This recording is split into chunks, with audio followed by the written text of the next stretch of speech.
Hello, আসসালামু আলাইকুম। আশা করি সবাই ভালো আছেন। আর যে মাল্টিমিডিয়ার পক্ষ থেকে আপনাদের আবারও স্বাগত। আই হোপ আজকে যে টপিক নিয়ে কথা বলতে চাচ্ছি সেটা হলো বাংলাদেশ বর্ডার গার্ডের 104তম ব্যাচের মাঠ কার্যক্রম কবে থেকে অনুষ্ঠিত হবে এবং মাঠ কার্যক্রম কত দিনে অনুষ্ঠিত হয়ে থাকে সম্পূর্ণ বিস্তারিত এই ভিডিওর মাধ্যমে তুলে ধরার চেষ্টা করব। ধৈর্য সহকারে ভিডিওটি স্কিপ না করে সম্পূর্ণ দেখতে থাকুন। সর্বপ্রথমে একটি কথা বলতে চাই যে আমার একটি ফেসবুক পেজ আছে, সেখানে আমি সমস্ত আপডেট দিয়ে থাকি। আপনি যদি ইচ্ছুক হয়ে থাকেন তাহলে আমার ফেসবুক পেজে জয়েন হতে পারেন। আমার ফেসবুক পেজের নাম আর যে মাল্টিমিডিয়া। আপনি কিন্তু আমাদের মাধ্যমে আবেদন সম্পূর্ণ করতে পারেন। আমাদের ফেসবুক পেজে এসএমএস দিয়ে আপনি আপনার ডকুমেন্টগুলো শেয়ার করতে পারেন এবং আপনার অ্যাপ্লাই কপি আপনাকে পিডিএফ করে পাঠিয়ে দেওয়ার চেষ্টা করা হবে। সর্বপ্রথমে আমরা জানবো যে মাঠ কার্যক্রম কত দিনে অনুষ্ঠিত হয়ে থাকে। সর্বপ্রথম দিন শারীরিক যোগ্যতা যাচাই, দ্বিতীয় দিন লিখিত পরীক্ষা এবং তৃতীয় দিন ভাইভা অনুষ্ঠিত হয়ে থাকে।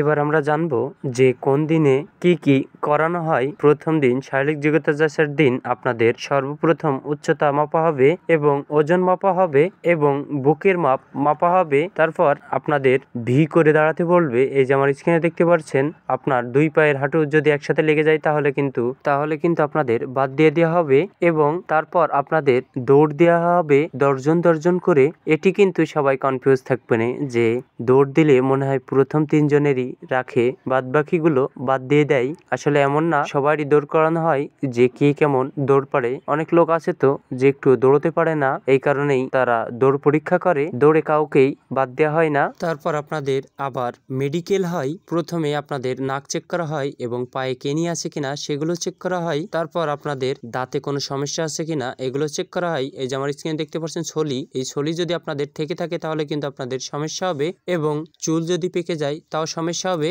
এবং এই যে দেখতে পাচ্ছেন যে পায়ে ভেরিকেজ, আপনার যদি পায়ে ভেরিকেজ হয়ে থাকে তাহলে কিন্তু আপনার অবশ্যই সমস্যা হবে এবং আপনার যদি বড় আকারে কোনো ভাঙা হয়ে থাকে হাত পায়ে তাহলে কিন্তু আপনার চাকরিটি হবে না, আপনাদের বাদ দিয়ে দেওয়া হবে। এবং আপনাদের কানে কোনো সমস্যা আছে কিনা, এই যে কান পাকা হয়, এগুলো থাকলে কিন্তু আপনার বাদ দিয়ে দেওয়া হবে এবং হাত পা যদি ঘামে বিনা কারণে তাহলে কিন্তু আপনার বাদ দিয়ে দেওয়া হবে। এই যে আমার স্ক্রিনে দেখতে পাচ্ছেন অনেক মানুষের আছে যে হাত ঘামে, এগুলো থাকলে কিন্তু আপনাদের বাদ দিয়ে দেওয়া হবে শারীরিক পরীক্ষায়। এবার আমরা জানবো যে দ্বিতীয় দিন আপনাদের কি কি করানো হয়। দ্বিতীয় দিন আপনাদের শুধুমাত্র লিখিত পরীক্ষা অনুষ্ঠিত হয়ে থাকে। লিখিত পরীক্ষা আপনাদের লিখিতভাবে হয়ে থাকে, এমসিকিউ হয় না, কিন্তু শর্ট প্রশ্ন করে থাকে তারা। যেমন একটু ধারণা দেওয়ার চেষ্টা করি আপনাদের।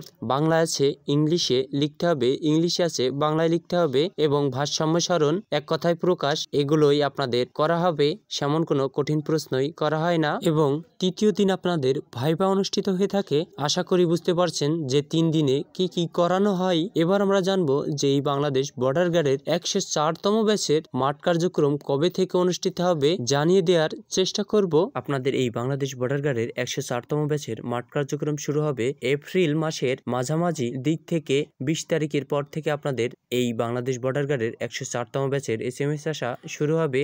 এটি কিন্তু নিজ নিজ জেলার আশপাশেই যে বর্ডার গার্ডের ক্যাম্পগুলো আছে সেই জায়গায় আপনাদের মাঠ কার্যক্রম হয়ে থাকে। আপনাদের এসএমএস এ জানিয়ে দেওয়া হবে কোন জায়গায় আপনাদের মাঠ অনুষ্ঠিত হবে। আশা করি বুঝতে পারছেন। আমার ভিডিওটি দেখে যদি আপনি একটু উপকার হয়ে থাকেন তাহলে চ্যানেলটি সাবস্ক্রাইব করবেন এমন নতুন নতুন আপডেট দেখার জন্য। আজকের মতন এই পর্যন্তই সমর্থ। ভালো থাকবেন, সুস্থ থাকবেন। আল্লাহ হাফেজ। পরবর্তী ভিডিওতে আপনাদের সাথে আবারও দেখা হচ্ছে নতুন কিছু আপডেট নিয়ে।